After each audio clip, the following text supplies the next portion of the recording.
आज हम लोग हेलो एल्केन एंड हेलोरीन एमसीक्यू का रिवीजन करेंगे और एग्जाम्पलर केमिस्ट्री से। ये बोर्ड को ध्यान में रख करके किया जा रहा है, ध्यान दीजिए।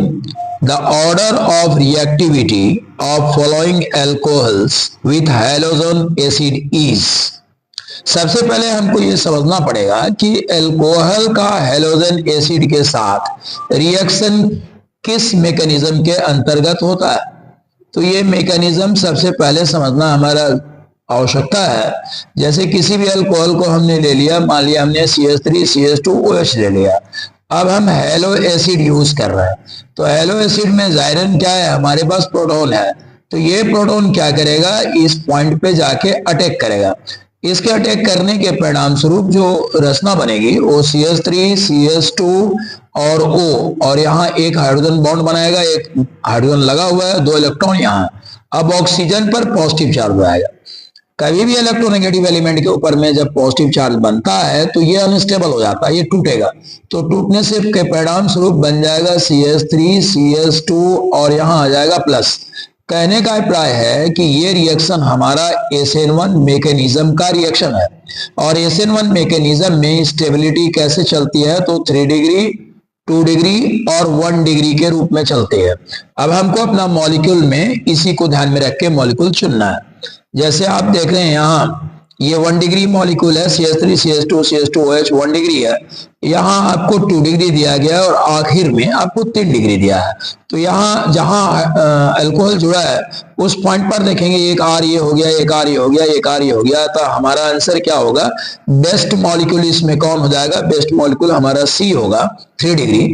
उसके बाद का मॉलिक्यूल होगा 2 डिग्री जो हमारा ऑप्शन बी है, और सबसे इसमें कमजोर मॉलिक्यूल होगा आपका 1 डिग्री जो यहाँ दिखाई दे रहा है। तो ऑप्शन हम क्या पा रहे हैं कि option C is greater than B, B is greater than A। ये ऑप्शन सही है, अर्थात सुटेबिलिटी का ऑर्डर जो है C सबसे सुटेबल मॉलिक्यूल है, B उसके बाद है, और ये की सुटेबिलिटी सबसे कम है। ये क्वेश्चन नंबर 1 रहा। अब हम लोग क्वेश्चन नंबर 2 को देखना है। Which of the following alcohols will yield the corresponding alkyl chloride on reaction with concentrated HCl at room temperature? फिर वही हमारा ऑप्शन मिल रहा है कि रिएक्शन मैकेनिज्म क्या होगा, हमारा SN1 होगा, और SN1 रिएक्शन मैकेनिज्म में स्टेबिलिटी फैक्टर क्या होते हैं, 3 डिग्री 2 डिग्री 1 डिग्री। यहाँ यह जान लेना जरूरी है कि स्टेबिलिटी किस आधार पे ली जा रही है। स्टेबिलिटी हाइपर कंजुगेशन के आधार पर लिया जा रहा है। इंडक्टोमेरिक के आधार पर भी स्टेबिलिटी का ऑर्डर 3 डिग्री 2 डिग्री 1 डिग्री ही होगा, लेकिन हाइपर कंजुगेशन यहाँ डोमिनेंट इफेक्ट है और इसलिए उसके आधार पर डिसीजन लिया जाएगा।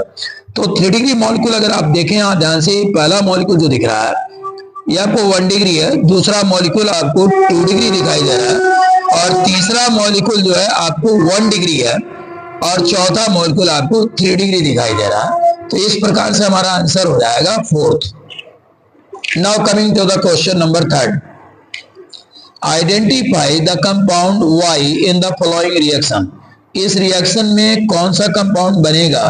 अमोनिया का रिएक्शन हम करा रहे हैं Na2HCl के साथ, तो ये हमको मालूम है ये सेंडमेयर रिएक्शन है, और सेंडमेयर रिएक्शन में बेंजीन डाइअज़ोनियम क्लोराइड बनता है, और जब Cu2Cl2 से हम उसका रिएक्शन कराते हैं तो हमको क्लोरोबेंजीन मिलता है। तो यहाँ आंसर हमारा क्लोरोबेंजीन होगा। तो क्लोरोबेंजीन आपका ऑप्शन नंबर 1 दिया हुआ है, ये सही है। अब आते हैं क्वेश्चन नंबर 4 पे।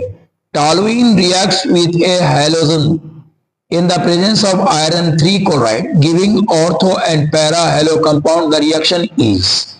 इसको जरा समझना होगा क्योंकि टॉलुइन यहाँ दिया जा रहा है हमको। टॉलुइन का मतलब क्या है कि फंक्शनल ग्रुप कौन सा लगा हुआ है, CH3 लगा हुआ है। तो CH3 फंक्शनल ग्रुप लगा है, हम जानते हैं CH3 क्या है, प्लस आई इफेक्ट रखता है, अर्थात इलेक्ट्रॉन डोनेटिंग ग्रुप है। जब इलेक्ट्रॉन डोनेटिंग ग्रुप है तो क्या करेगा, इलेक्ट्रॉन को नीचे की ओर ढकेलेगा, और बेंजीन रिंग आपका मोर इलेक्ट्रोनेगेटिव हो जाएगा। अब चूंकि बेंजीन रिंग मोर इलेक्ट्रोनेगेटिव हो रहा है, इसलिए इस पर अटैक कौन करेगा, अटैक इलेक्ट्रोफाइल करेगा। तो इलेक्ट्रोफाइल जब अटैक करेगा तो इस पर हमारा आंसर जो है बहुत क्लियर आ रहा है कि इलेक्ट्रोफिलिक सब्स्टिट्यूशन रिएक्शन, ये हमारा आंसर होगा। इसके बाद हम आते हैं क्वेश्चन नंबर 5 पे। Which of the following is halogen exchange reaction. आपको मालूम है कि ये फिंकेलस्टीन रिएक्शन है और फिंकेलस्टीन रिएक्शन में हैलोजन एक्सचेंज के द्वारा आयोडो प्रोडक्ट का निर्माण किया जाता है। तो पहला ही ऑप्शन जो आपको दिख रहा है RX plus NaI, RI plus NaX, ये ऑप्शन सही है क्योंकि